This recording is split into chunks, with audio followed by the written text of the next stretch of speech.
Welcome back to Paranightmares, where the night whispers and we listen. If creepy tales and unsettling shadows are your kind of lullaby, you're in the right place. Before we descend into tonight's darkness, hit that like button, subscribe, and drop a comment telling me where you're from and what time you're watching. After you finish the video, let us know which part made your skin crawl most. I'm watching, and I read everyone. The town of Harmony Creek is nestled in a valley so deep the sun only graces it for a few hours each day. It's the kind of place where everyone knows everyone else's business, or at least they think they do. The kind of place where secrets are buried deeper than the town's ancient water wells. I was born and raised in Harmony Creek, and I never thought I'd leave. Now, I'm not sure I'll ever be able to go back. It all started with the whispers. At first, they were just faint murmurs on the edge of hearing, like the rustling of leaves in a gentle breeze. I'd be walking home from my job at the local diner, the evening air cool and crisp, and I'd hear it, a soft, sibilant sound that seemed to coil around the silence. I'd stop, strain my ears, but there would be nothing but the chirping of crickets and the distant hum of the highway. I dismissed it as my imagination, my mind playing tricks on me after a long day of serving coffee and listening to the town's gossip. But the whispers grew louder, more insistent. They started to take on a distinct quality, a low, masculine tone that was both menacing and seductive. It was a voice that promised secrets, that hinted at a knowledge of things no one in Harmony Creek should know. It would whisper my name, Sarah, in a way that made the hairs on my arms stand on end. It knew my fears, my insecurities, my deepest desires.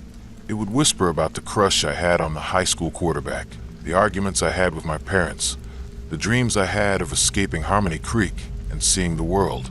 I started to see him then, or at least I thought I did.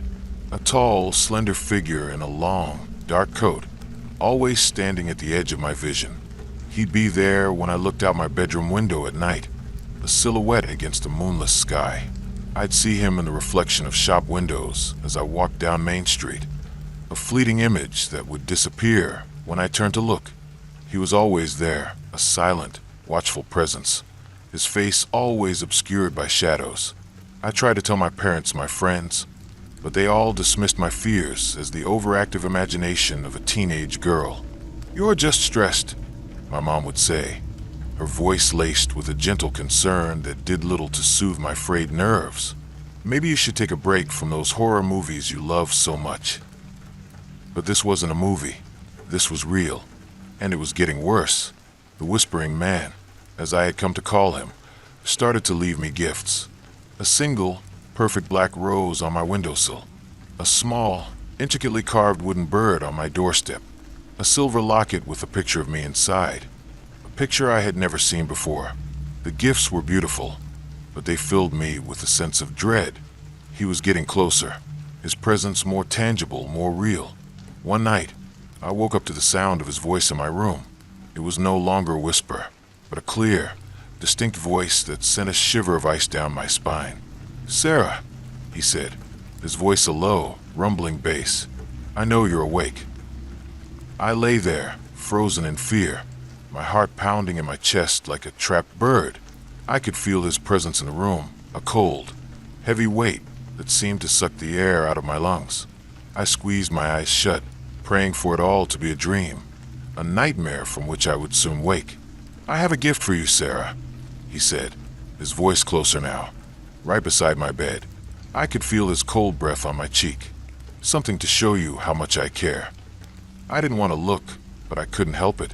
I slowly opened my eyes, and what I saw will haunt me for the rest of my days. The Whispering Man was leaning over me, his face a grotesque mask of shadows and angles. His eyes were two burning embers that seemed to pierce through the darkness, and his mouth was a twisted, cruel slash that was pulled back into a sickening smile. He was holding a small, velvet box in his long, slender fingers. "Open it," he said, his voice a sibilant hiss. My hands were shaking so hard I could barely take the box from him. I fumbled with the clasp, my fingers clumsy and numb. When I finally managed to open it, a small, choked scream escaped my lips. Inside, nestled on a bed of black velvet, was a single human finger. I threw the box across the room and scrambled out of bed, my heart a wild, frantic drum against my ribs. I ran out of my room, down the stairs, and out of the house, not stopping until I reached the police station. The police, of course, thought I was crazy. They searched my room, but there was no sign of the Whispering Man, no black rose, no wooden bird, no silver locket, no velvet box with a severed finger. They found nothing. "It was a nightmare, Sarah," the sheriff said, his voice kind but firm. "You've been under a lot of stress lately. Maybe you should talk to someone." But I knew what I had seen. I knew what I had heard. The Whispering Man was real, and he was still out there, somewhere in the shadows of Harmony Creek, waiting for me. I left Harmony Creek the next day. I packed a bag, took what little money I had, and got on the first bus out of town. I didn't know where I was going, but I knew I couldn't stay. I've been on the road for months now, moving from town to town, never staying in one place for too long. I'm always looking over my shoulder, always listening for the sound of his whispers on the wind. I know he's still out there, searching for me, waiting for the right moment to strike. I don't know if I'll ever be free of him, if I'll ever be able to escape the memory of his burning eyes and his cruel smile. But I know one thing for sure. I'm never going back to Harmony Creek. Some secrets are better left buried, and some whispers are better left unheard. The town of Havenwood Bluff isn't on most maps. It's tucked away in a fold of the Appalachian Mountains, a place where the fog clings to the hollows like a possessive ghost, and the trees grow so thick they blot out the sun. The only way in or out is a winding, treacherous road that clings to the mountainside. Our town's most prominent feature, besides the oppressive quiet, is the old iron bell tower in the town square. It hasn't been rung in 50 years. There's a good reason for that. According to local legend, a legend my parents and every other adult in town enforced with a terrifying seriousness, ringing the bell summons the Hollow Man. They said he was a remnant of a harsher time, a spirit born from the starvation and desperation of the town's founding winter. A gaunt, skeletal figure with skin like stretched leather and eyes like burnt-out coals. They said he walked in the deepest parts of the woods, drawn out only by the sound of the bell. When he came, he would take someone, not just kill them. He would erase them. Their belongings would vanish, their rooms would be empty, and worst of all, the memories of them would be plucked from the minds of everyone in town, leaving only a hollow ache where a loved one used to be. You'd know someone was gone, but you wouldn't know who. It was a unique and terrifying form of grief, mourning a phantom you couldn't name. Of course, as kids, we thought it was just a story, a spooky tale to keep us from messing with the historic landmark. My friends, Leo, Maya, and Chloe, and I would dare each other to get close to the tower, to touch the rust-flecked iron door at its base. But none of us ever had the courage to go inside. The silence around that tower was different, heavier. The change began when a new family moved to Havenwood Bluff. The Millers. They were from some big city, lured by the promise of cheap land and a quiet life. They didn't understand our town's unspoken rules, the traditions steeped in fear. Their son, a boy named Thomas, was a few years younger than us. He was a nice kid, but he was curious and reckless in a way that city life fosters. He didn't have the ingrained, instinctual fear of the woods and its secrets that we did. One crisp autumn evening, as twilight painted the sky in shades of bruised purple and orange, we were all hanging out in the square. Thomas was with us, kicking a scuffed soccer ball against the steps of the town hall. He kept looking at the bell tower, a glint of defiance in his eyes. "So what's the big deal with the bell?" he asked, trapping the ball with his foot. "Why doesn't anyone ever ring it?" Leo, always the storyteller, launched into the tale of the Hollow Man. He embellished it with gusto, describing the creature's long, spindly fingers and the sound of cracking branches that followed him. Thomas just laughed. "That's the dumbest thing I've ever heard," he said. "It's just a bell. You guys are scared of a fairy tale." We tried to warn him. We told him it wasn't a joke, that some things were better left alone. Our pleas only seemed to fuel his determination. Before any of us could stop him, he sprinted towards the tower. The old iron door wasn't locked. It was held shut by a simple wooden bar. With a grunt of effort, he lifted it. The groan of the hinges echoed through the silent square like a scream. He disappeared inside. For a moment, there was nothing. We stood frozen, a collective breath held in our chests. Then it happened. A single, discordant clang shattered the evening quiet. It wasn't a melodious peal. It was a dead, flat sound, like a hammer striking an anvil. It vibrated through the cobblestones, through the soles of our shoes, and deep into our bones. A flock of crows burst from the trees at the edge of the woods, cawing in alarm. The entire town fell into a profound, unnatural silence. We stared at the tower, horrified. Thomas stumbled out, a triumphant grin on his face.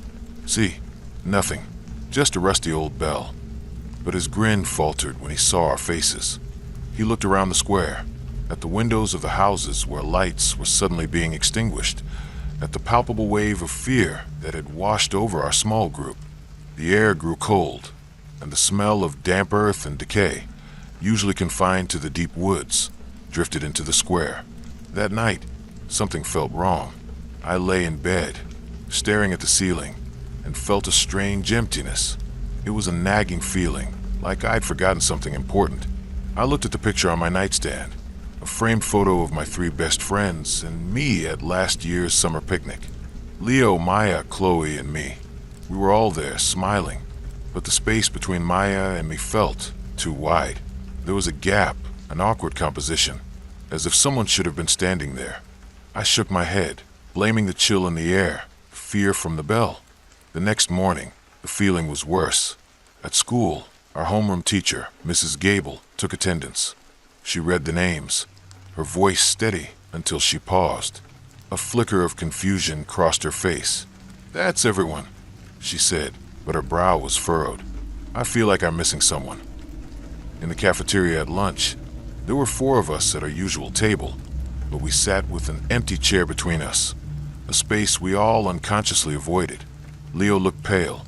"Did you guys sleep okay?" he asked, pushing his food around his plate. "I had this weird dream," Maya whispered, hugging her arms. "I dreamt there were 5 of us playing in the square yesterday, but when I try to remember the 5th person's face, it's just blank." My blood ran cold. I'd had the same dream. We all had. Then Chloe pointed a trembling finger towards the entrance of the cafeteria. Thomas Miller was standing there, looking lost. His eyes were wide with a terror that hadn't been there the day before. He walked over to our table. "Where is he?" Thomas asked, his voice cracking. "My little brother. Sam, he's gone." We stared at him. None of us had ever known he had a brother. "Thomas, you're an only child," Leo said slowly, confusion warring with fear on his face. "No," Thomas insisted, his voice rising to a frantic shout. "Sam, he was with me yesterday. He dared me to ring the bell. He's 6. He has blonde hair and a gap at his front teeth. Why don't any of you remember him?" His parents came to the school then. They looked haggard, their faces etched with a grief so profound it was almost tangible. But it was a confused grief. Mrs. Miller was weeping, clutching a small, worn teddy bear. "Our son," she kept saying to the principal. "Our boy is gone." But when the principal asked for the boy's name, both Mr. and Mrs. Miller would just stare blankly, their mouths opening and closing without a sound, the name stolen from their very minds. They knew they had a son. They just didn't know who he was. The town was gripped by a quiet panic. An invisible wound had been torn in the fabric of our community. Everyone felt the loss, the gaping hole where a little boy named Sam used to be. But no one outside his immediate family could place him. His bedroom in the Miller house was empty, stripped bare as if it had never been occupied. The school had no record of a Sam Miller. He had been erased. The hollow man had come, and he had taken his toll. The Millers left Havenwood Bluff a week later. They were broken shells of the vibrant people who had arrived just a month before. Their car was packed, and as they drove away, Mrs. Miller stared out the window, her eyes hollow, still clutching that teddy bear. Life in Havenwood Bluff returned to its quiet, fearful normal. The wooden bar was replaced on the bell tower door, reinforced with the heavy chain and padlock. No one spoke of the Millers or the son they couldn't name, but the fear was thicker now, the shadows deeper. We knew the legend wasn't a story. It was a warning. I still have that photograph on my nightstand. Leo, Maya, Chloe, and me. Sometimes, late at night, when the wind howls through the hollows, I look at it. I stare at that empty space between Maya and me, and I try to remember. I try to conjure a face, a name, a laugh. But there's nothing. Just a cold, empty ache. A hollow spot in my memory. And I know, with a certainty that chills me to the bone, that the photograph used to have 5 children in it. Purity Falls was built on 2 things: limestone quarries and the Purity Falls cannery. When the quarries dried up, the cannery was all that was left. It was a sprawling, rust-colored behemoth that squatted by the Blackwood River, chugging out steam and noise 24 hours a day. It was the town's heart and its stomach, employing nearly everyone who hadn't fled for better prospects. When my dad got laid off from the mill in the next county over, the cannery was our only option. We moved to Purity Falls, and at 18, I took a job on the night shift. The pay was surprisingly good, better than any other unskilled labor in the region. But on my first day, during the perfunctory HR orientation, I was given a strange, laminated card along with my time card and safety goggles. It was titled, Night Shift Sanitation, Special Protocols. My supervisor, a grim-faced man named Dale whose hands were stained with something that looked a lot like rust, just grunted when he saw me reading it. "You follow those rules," he said, not making eye contact. "You follow them to the letter. Don't ask why. Just do it." The rules were bizarre, nonsensical, and deeply unsettling. 1. At 1:13 a.m., all personnel must be inside the main processing hall, Hall B. No exceptions. The doors will be locked from 1:13 a.m. to 1:28 a.m. Do not look out the windows during this time. 2. When cleaning the brine tanks in Hall C, always work in pairs. If your partner begins to hum a tune you do not recognize, leave the hall immediately and report a brine contamination to your supervisor. Do not acknowledge your partner or the tune. 3. You may hear a child's laughter coming from the drainage vents. Ignore it. It is an acoustic anomaly of the pipe system. 4. If you see a man in a pristine white suit walking the catwalks, do not make eye contact. He is an executive from corporate. He does not like to be disturbed. 5. The meat grinder in Hall A is to be cleaned only between the hours of 4 a.m. and 5 a.m. Before beginning, you must knock 3 times on the machine's housing. If you hear 3 knocks in return, do not proceed. Leave the hall and take your break early. 6. Discard all dented or unlabeled cans in the red surplus bin, not the standard disposal unit. Do not, under any circumstances, look inside a dented can. I thought it was a prank, some kind of hazing ritual for the new guy. My co-workers, a weary and silent bunch, assured me it wasn't. It's just how things are. A woman named Maria told me, her eyes tired. You get used to it. The pay is good. My first week was a blur of steam, noise, and the sickly sweet smell of processed vegetables. I scrubbed floors, hosed down conveyor belts, and tried my best to ignore the sheer weirdness of the place. But it was impossible to ignore the rules when everyone else followed them with the precision of a death row inmate's final routine. At 1:12 a.m. every night, a frantic energy would seize the shift. People would drop what they were doing and hurry, almost run.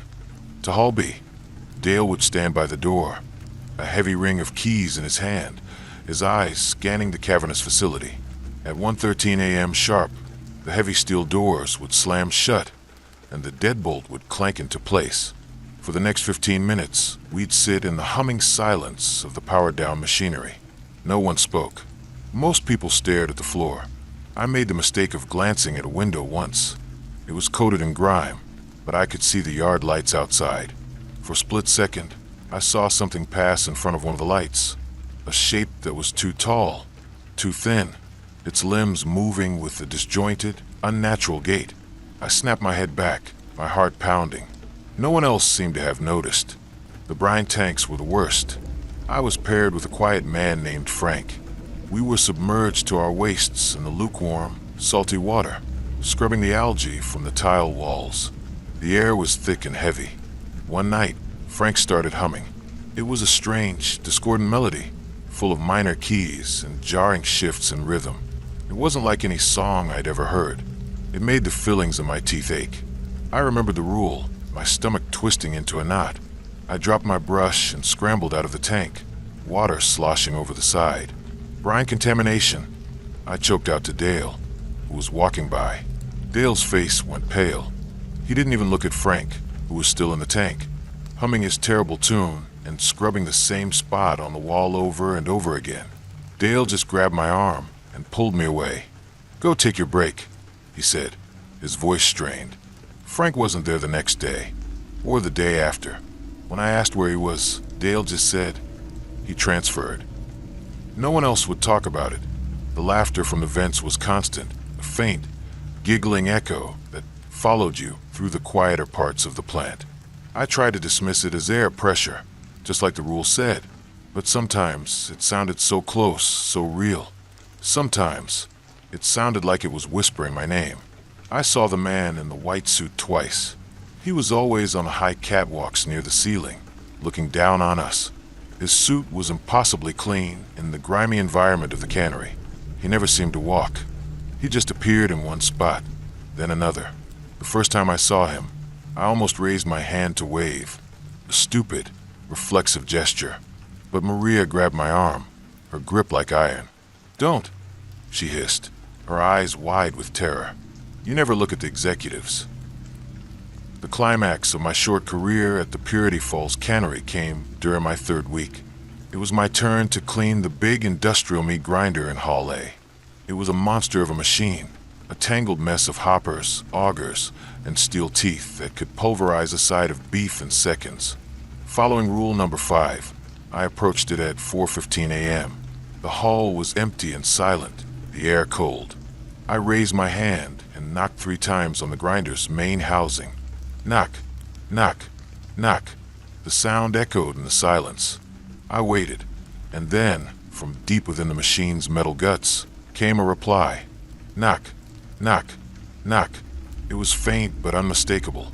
A cold sweat broke out on my forehead. My training, the rules, Dale's grim warnings, they all came crashing down on me. This wasn't a joke. This was real. I turned and fled the hall, my heart hammering against my ribs. I found Dale in the break room. "The grinder," I gasped. It knocked back. Dale didn't look surprised. He just looked tired, impossibly tired. He took a long drag from his cigarette and sighed. "Take your break, kid. A long one." I couldn't rest. The curiosity was eating me alive. What was in that machine? Why the knocking? And what happened to Frank? Against my better judgment, I crept back towards Hall A, but I didn't go in. I went to the loading bay behind it. This is where they brought in the surplus bins, the red ones for the dented cans. There was a stack of them waiting for the morning disposal truck. I remembered the final rule. Do not, under any circumstances, look inside a dented can. My hand trembled as I reached for one. It was heavier than it should have been. The label was gone, the tin warped and bulging at one end. I took a deep breath, telling myself I was being stupid, and I used my utility knife to pry the lid open. The smell hit me first, coppery and foul. I gagged, stumbling back. Peering inside, my stomach churned, and a scream caught in my throat. It wasn't corn or beans. It was packed with a pulpy, reddish-gray substance, mixed with what looked like gristle and chips of bone. And nestled in the center of the horrid mash was something that was horribly, undeniably familiar. It was a human eye, blue just like Frank's. I dropped the can and ran. I didn't stop to clock out. I didn't go back to my locker. I ran out of the cannery, past the humming gates, and all the way home. I woke up my parents, babbling incoherently about the rules, the grinder, the can. We packed our things that morning. We left Purity Falls in our rearview mirror, the cannery's smokestacks shrinking in the distance. I never looked back. I don't know what happens to the people who stay, the ones who get used to the rules and take the good pay. I don't know what corporate is canning in the dead of night, or what answers the knocks from inside the grinder. I just know that some towns have a darkness that you can't clean, a stain that you can't scrub away. Purity Falls is one of those towns, and the price of its purity is something I don't ever want to understand. We moved to Oak Haven for the quiet. It was the quintessential small town, complete with a white steepled church, a town square with a gazebo, and neighbors who brought you apple pie when you moved in. My husband, Ben, and I had bought a lovely old Victorian house on a tree-lined street. For the first year, it was perfect. Ben was a freelance writer. I was a graphic designer who could work from anywhere. We were happy. The change was subtle at first, so subtle I thought I was imagining it. It started with his eyes. Ben has always had these warm, hazel eyes that crinkled at the corners when he smiled. One morning, as he was pouring coffee, I looked at him and his eyes seemed flatter. The color was the same, but the warmth was gone. It was like looking at a photograph of my husband's eyes, not the real thing. "You okay?" I asked. "You seem tired." He blinked a slow, deliberate motion. "Never better," he said, but his smile didn't quite reach his new flat eyes. Then there were other things, little habits, the tiny, intimate details that you only learn about a person after years of living with them. Ben used to tap his fingers on the table when he was thinking. He stopped. He always hummed off-key when he did the dishes. The humming ceased, replaced by an unnerving silence. He loved spicy food, but one night he pushed away a curry I'd made, saying it was too aggressive for his palate. I tried talking to him about it. "You seem different lately, Ben. Is everything all right at work?" He would just look at me with that placid, unchanging expression. "Everything is fine, honey. You're worrying over nothing." His voice was the same pitch, the same cadence, but it felt rehearsed, like an actor delivering lines he'd memorized but didn't understand. The people in Oak Haven didn't seem to notice. They'd wave to him on the street, chat with him at the farmer's market. "Ben's such a lovely man," our neighbor, Mrs. Gable, would say. "So calm and steady." Calm wasn't the word I would use. Empty was more like it. The physical changes became more pronounced. It wasn't that his features were different. He still had the same strong jaw, the same slightly crooked nose, the same scar above his eyebrow from a childhood fall. But the way they all fit together felt wrong. It was like his face was a mask, a perfect, high-quality replica, but one that was being worn by something that didn't quite know how a human face was supposed to move. His smiles were a fraction of a second too slow. His blinks were too deliberate. When he slept, he was unnaturally still, his chest rising and falling with a mechanical regularity that was deeply unsettling. One evening, I found an old photo album and sat on the couch, flipping through pictures from our wedding, our honeymoon. There he was, my Ben, laughing on a beach, his eyes full of life and love. I looked from the photograph to the man sitting in the armchair across from me, reading a book. The man in the chair looked identical to the man in the photo, but they were not the same person. My heart seized with a cold, terrifying certainty. The thing in the chair was not my husband. My panic must have shown on my face. The thing looked up from its book, its head tilting at a slight, unnatural angle. "What is it, dear?" "Nothing," I stammered, closing the album. "Just reminiscing." The thing smiled its slow, empty smile. "That's nice." I started to investigate. I felt like I was going crazy, but I had to know. I checked his wallet, his driver's license, his credit cards. Everything was there. I called his parents, his brother. They all said he sounded fine when they'd last spoken to him.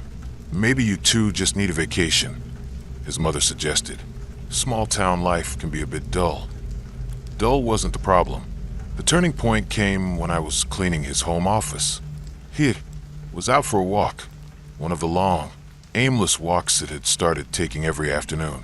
In the back of his desk drawer, underneath a stack of old manuscripts, I found a small, leather-bound journal. It was Ben's handwriting, but it was frantic, shaky. The last entry was dated 3 months ago, right around the time I first noticed the change. It read, "It's in the house. I see it in the reflection in the window at night. It looks just like me. It wears my face. It's getting better at it. It watches me. It's learning." I tried to tell Anna, but it was standing right behind her, smiling. My God, that smile. It knows I know. It's just waiting. I don't know what it wants. I think it wants to take my place. I'm going to confront it tonight. If I don't write in this again, it's because I lost. I dropped the journal, my blood turning to ice. I looked around the quiet house, at the familiar furniture, the pictures on the wall. It was all a lie, a stage set for a monster. My Ben was gone. He had been gone for 3 months, replaced by this copy. I heard the front door open. "Anna, I'm home." It was its voice, Ben's voice. I shoved the journal back in the drawer and ran to the kitchen, trying to compose myself. It walked in, holding a single, perfect white rose. "For you," it said, holding it out to me. Its smile was wider than usual. "Where did you get it?" I asked, my voice trembling. "From Mrs. Gable's garden. She said I could have it. Such a nice woman.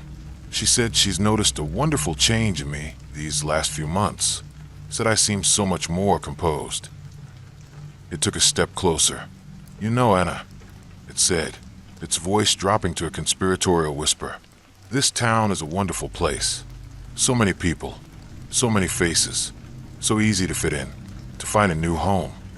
I looked into its flat, hazel eyes, and for the first time, I saw something flicker in their depths.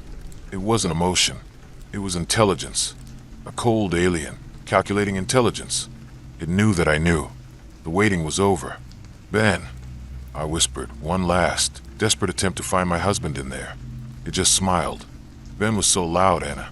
So full of messy, unnecessary feelings. So much noise. I'm much better, don't you think? Quieter. I backed away, my hand closing around the handle of a kitchen knife on the counter. The thing didn't even flinch. It just kept smiling that perfect, terrible smile. A mask of my husband's face stretched over something utterly inhuman. "Don't worry," it said, taking another step. "You'll get used to it. Everyone in Oakhaven does, eventually." It gestured vaguely towards the window, towards the quiet, tree-lined street. "Just look at Mrs. Gable. Her husband used to be such a grumpy old man." My eyes widened in horror as the implication of its words washed over me. I looked out the window at the peaceful little town, at the friendly neighbors waving to each other, and a new, more profound terror took root in my soul. It wasn't just my husband. It was the whole town. Oakhaven wasn't quiet. It was silenced. When we first saw Prosperity Peak, it felt like stepping into a postcard. Tucked into a verdant Colorado valley, it was a town of charming chalets, manicured lawns, and flower boxes overflowing with vibrant blossoms. The air was clean, the people were friendly, and there wasn't a single piece of litter on the streets. My wife, Clara, and I bought a small bakery on Main Street, convinced we had found our slice of paradise. The sign at the town entrance read, "Prosperity Peak, the best life." The welcome committee was the first sign that something was off. They arrived on our second day, a group of 5 people led by a man named Elias Thorne. He had a magnetic smile, piercing blue eyes, and the confident air of a man who had never known a day of doubt in his life. They brought us a welcome basket filled with local cheeses, wine, and a thick, leather-bound book titled The Prosperity Pact. "Welcome to the family," Elias said, his smile never wavering. "We're so glad you chose to join us. This book contains our community guidelines, our little social contract. It's what keeps our town so special." We thanked them, and I flipped through the book later that evening. It seemed innocuous enough at first. Rules about lawn maintenance, noise levels, community participation. But as I read deeper, the rules became more specific, more intrusive. Rule number 47. Community harmony is paramount. Public displays of negative emotion, anger, sadness, excessive grief are discouraged. Rule number 82. All residents must attend the weekly township assembly. Attendance is not optional. Rule number 114. The community watch is your friend. Always be open and honest during their wellness checks. Hiding the truth disrupts communal balance. Rule number 156. The Founders Festival is the most sacred day of the year. All businesses must close, and all residents must participate in the final ceremony at the peak. It's a bit culty, isn't it? I said to Clara, trying to laugh it off. Clara, ever the optimist, just shrugged. It's just a small town with a lot of pride. It's kind of sweet. We tried to embrace it. We kept our lawn immaculate. We attended the township assemblies, which felt more like indoctrination sessions led by Elias than civic meetings.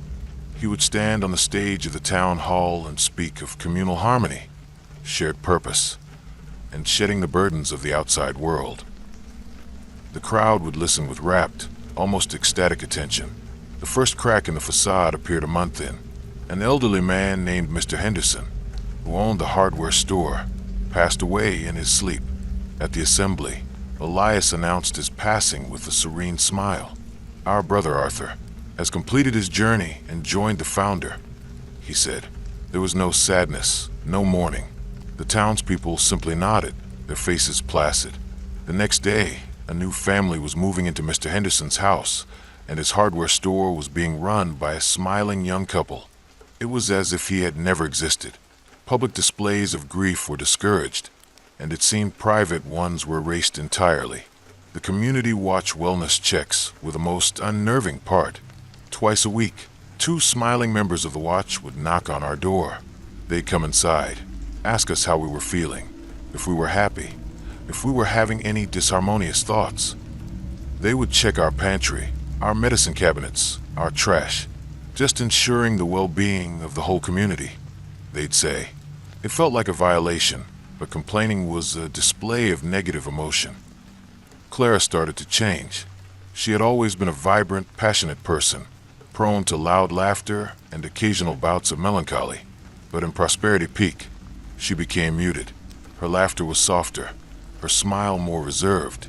She started quoting Elias, talking about the importance of balance and letting go of selfish feelings. I started feeling suffocated, trapped behind a wall of enforced happiness. I began to have trouble sleeping.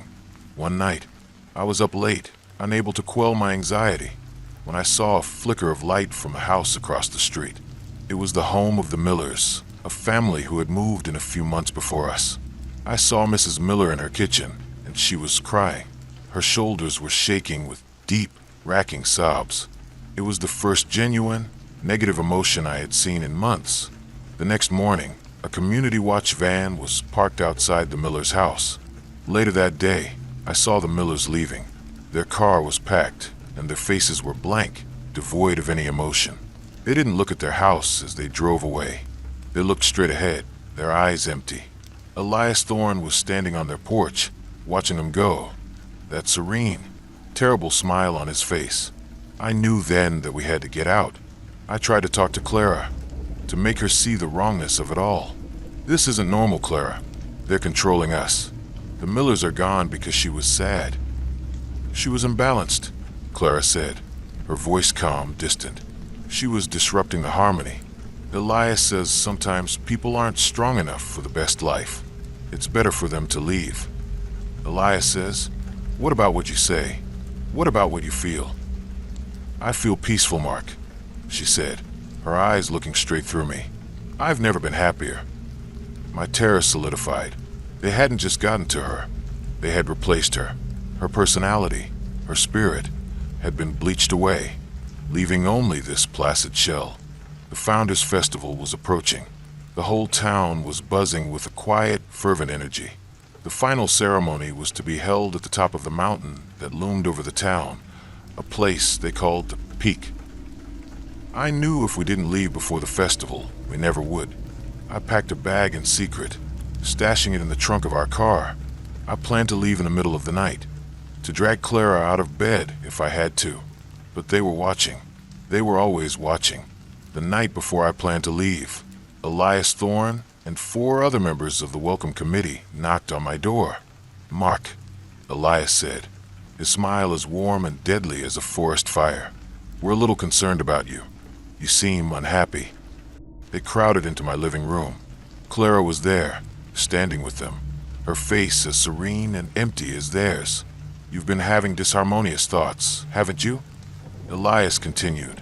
"You're thinking of leaving, of breaking the pact." My heart hammered in my chest. "This place is a prison," I spat, the anger finally boiling over. Elias chuckled, a soft, paternal sound. "Not a prison, Mark. A garden. And sometimes, a garden must be weeded to protect the flowers. You see, the founder taught us that true prosperity, true happiness, can only be achieved when the individual will is sacrificed for the communal good. Some people, like the Millers, are too weak. Their sorrow is a disease. We simply help them leave, for their own good and for ours." "What do you do to them?" I asked, my voice barely a whisper. "We help them forget," he said simply.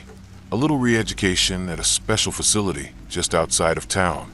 We help them shed the burdens of their past selves so they can start fresh, somewhere else. But you're a fighter. You're resisting the peace. And the Founders Festival is a time for purification." He gestured to the men with him.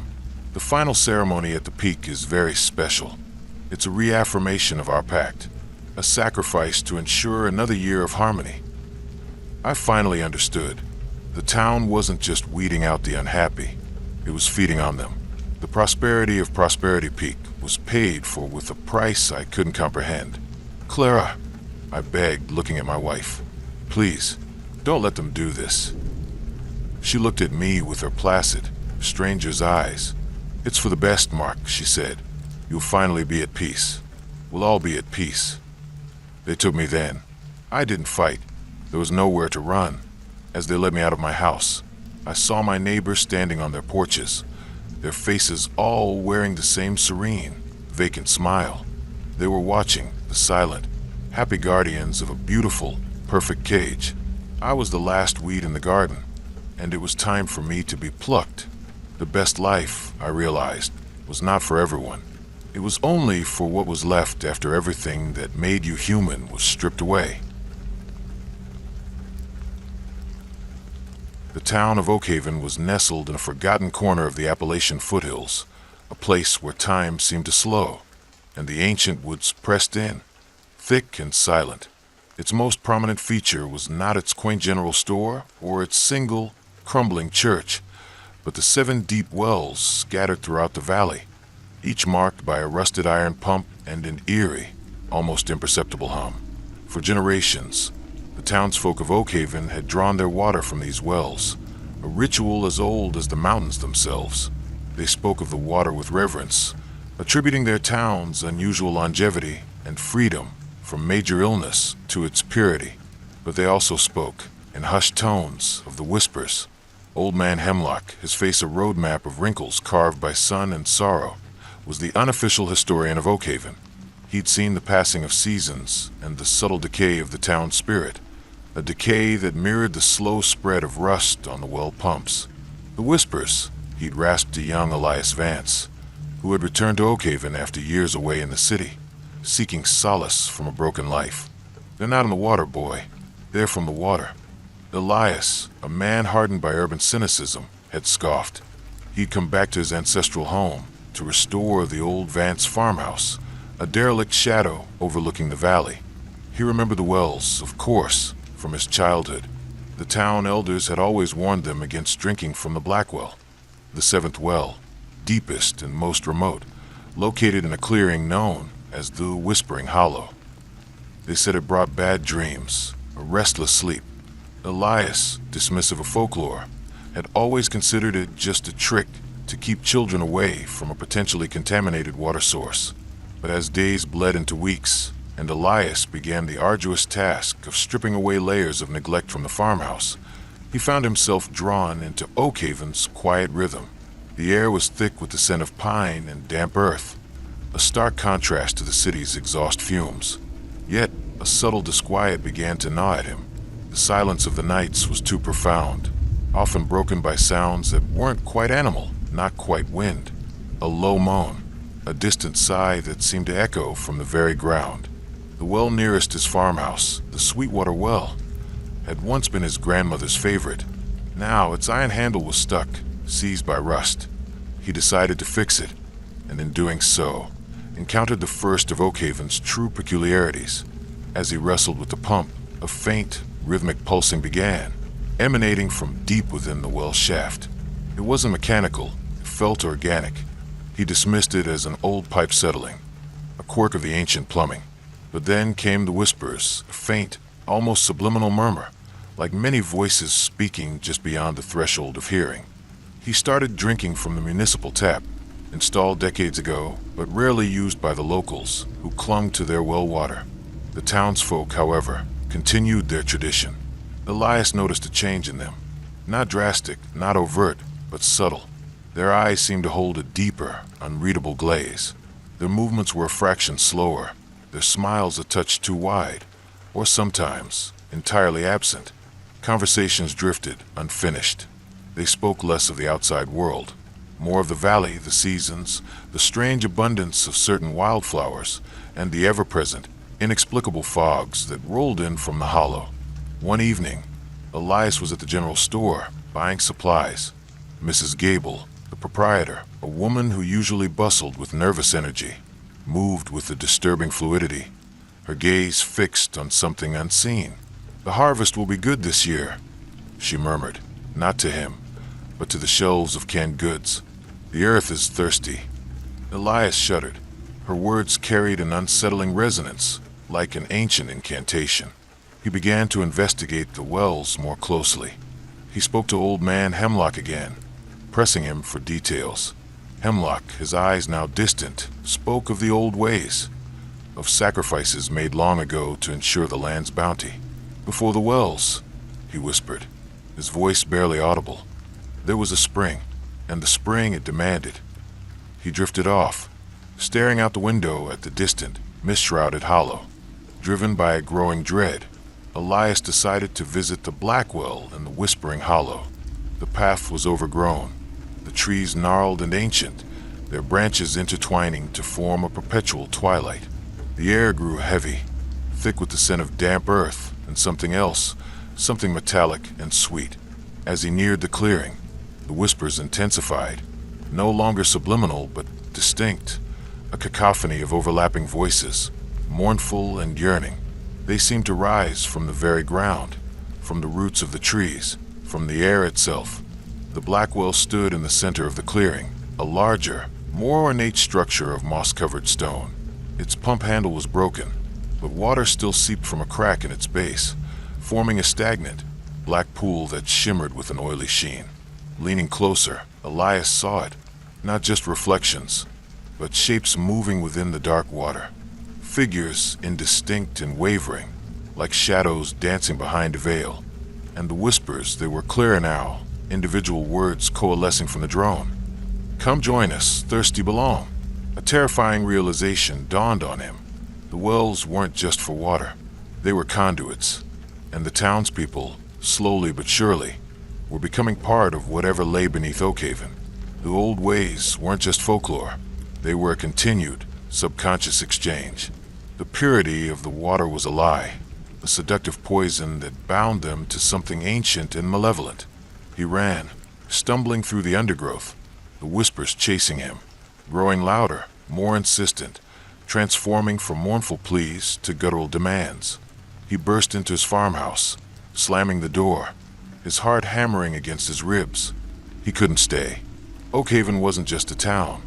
It was a living, breathing entity, slowly consuming its inhabitants. The people weren't sick. They were being absorbed, their identities fading, their wills dissolving into the collective consciousness of whatever dwelled in the depths. He packed a bag, his hand shaking, grabbing only essentials. As he moved, he saw his reflection in a dusty mirror. His eyes seemed a little deeper, his movements slightly more deliberate. A faint hum vibrated in his ears, and he caught himself, almost imperceptibly, humming a strange, tuneless melody. The whispers, they had already begun their work. He had drunk from a Sweetwater well as a child, a slow, insidious infection, passed down through generations. He fled Oakhaven under the pale light of a moon obscured by perpetual mist. He drove for hours, not stopping until the first faint glow of a distant city appeared on the horizon, its lights a beacon of chaotic, vibrant life. He found a motel, showered, and tried to wash away the feeling of the earth clinging to him. But the hum remained, and sometimes, in the dead of night, he thought he heard the faint, mournful whispers calling him back, reminding him of the thirsty earth and the forgotten promises made long ago in the depths of Oakhaven's whispering wells. He still feels the pull, an undeniable thirst that no ordinary water can quench, a chilling reminder that some roots run too deep to ever truly escape. The whispers now occasionally form coherent thoughts in his mind, beckoning him to return, promising a peace that feels like oblivion. He fights it daily, knowing that to yield is to become just another forgotten voice in the depths of Oakhaven. Willow Creek was a town built on a lie, not a malicious falsehood, but a comforting one, woven into the very fabric of its existence, that nothing truly bad ever happened there. Tucked away behind a perpetually mist-shrouded mountain range, its isolation was its shield, until the children started vanishing, not all at once, not in a panic-inducing wave, but one by one, like leaves plucked from a tree in a gentle, relentless breeze. Always between 3 a.m. and 4 a.m., the hour when the mountain mist descended thickest, blanketing the town in an ethereal, impenetrable shroud. They called it the vanishing hour. It began with 8-year-old Lily Peterson, a bright-eyed girl with a laugh like wind chimes. Her window had been found ajar, her bed untouched. No forced entry, no ransom note, just an empty space where a child had been. The town, stunned, mobilized. Sheriff Brody, a man whose easy smile had always been his trademark, saw it harden into a grim line. He'd known Lily since she was in diapers. He scoured the woods, dragged the creek, questioned every soul. Nothing. Then, a month later, it was 12-year-old Thomas Miller, a quiet boy who loved to read. Again, the window slightly open, the room undisturbed. The same time, the same impenetrable mist. Panic began to ripple through Willow Creek, a cold current beneath the placid surface. Parents double-locked their doors, boarded windows, and brought their children into their own beds. But the vanishings continued. Always a child, always during the vanishing hour, always without a trace. The official explanation shifted from abduction to runaways, then to predatory outsiders, but no evidence supported any theory. The town's isolation meant few strangers ever passed through, and those who did were scrutinized heavily. The residents began to turn inward, suspicion blossoming like a dark flower. Every glance held a question, every whispered conversation a potential accusation. The comforting lie of Willow Creek began to unravel. Dr. Eris Thorne, a visiting ethnobotanist who had come to study the rare mountain flora, found himself increasingly unnerved. He had chosen Willow Creek for its pristine environment and quiet charm, but the palpable fear now hanging in the air was suffocating. He noticed something else, the mist. It wasn't just a weather phenomenon. It had a presence. It coiled and shifted, thicker than any natural fog, and carried a faint, sweet, cloying scent, like decaying honeysuckle. He had seen it gather each night, precisely at 3 a.m., rolling down from the peaks like a silent, hungry tide. He began to research the town's history, poring over dusty archives in the tiny public library. He found old journals, land deeds, and parish records. He discovered that Willow Creek had been founded on the site of an ancient, unnamed village. The early settlers, Puritan refugees, had made scant mention of the indigenous people who once lived there, only vague, fearful warnings about the mountain's breath and the taking.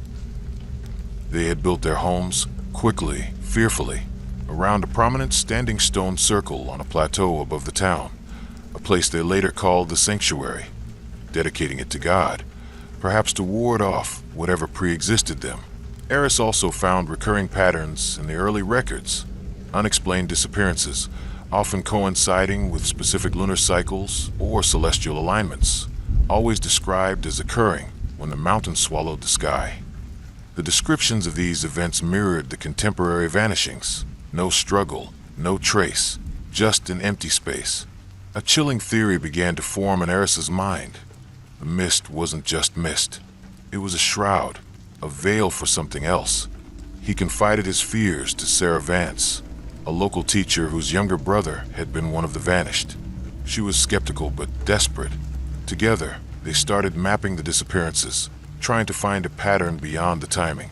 They noticed that all the vanished children had lived in homes that had a clear line of sight to the standing stone circle on the plateau when the mist was at its densest.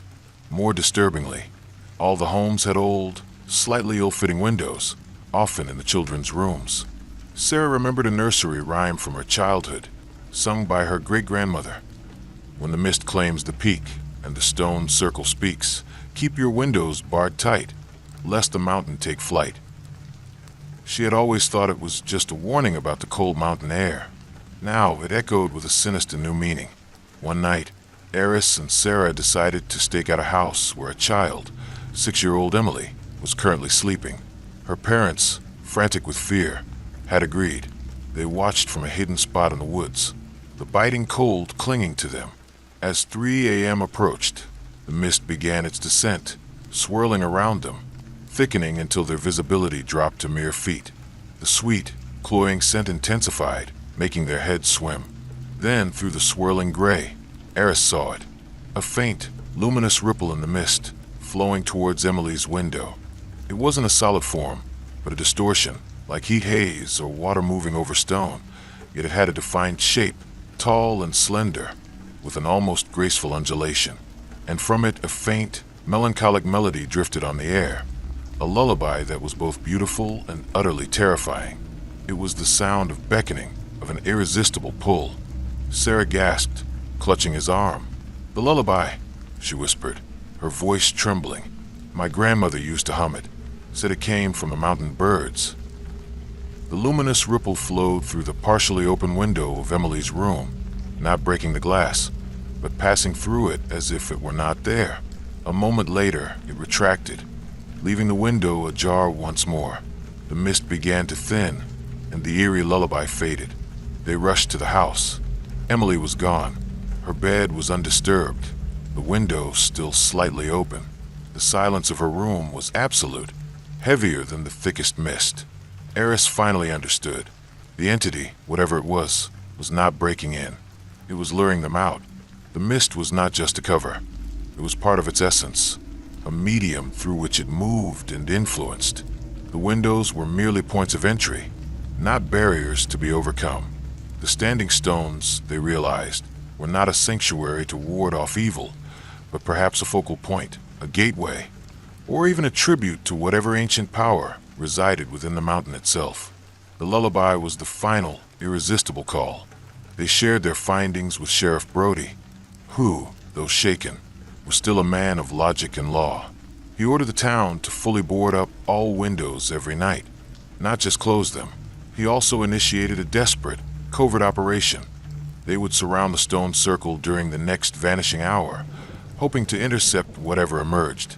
The night of the stakeout was tense, the air thick with dread and the ever-present, sweet scent of the mist. As 3 a.m. struck, the mountain exhaled its pale breath, engulfing them. The lullaby began, faint at first, then growing in intensity, weaving through the mist, resonating in their very bones.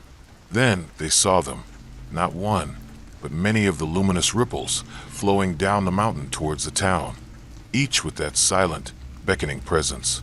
One ripple, larger than the others, paused at the stone circle. Within its swirling luminescence, Eris thought he saw faint, childlike forms, dissolving and reforming within the mist, their faces indistinct, their tiny hands reaching. The missing children, or what was left of them, absorbed into the mountain's consuming breath. The sight broke something in Sheriff Brody. He screamed, firing his gun wildly into the mist, the shots muffled and absorbed by the oppressive vapor. The other deputies, paralyzed by fear and the sheer unreality of it, stood frozen. The luminous shapes seemed to recoil momentarily, then melted back into the mist, flowing silently up towards the peaks, taking with them whatever they had come to claim. The next morning, the town was eerily quiet. No new vanishings, but a deeper, more profound sense of dread settled over Willow Creek. The mist had left behind not just moisture, but a residue of fear that permeated every home, every breath.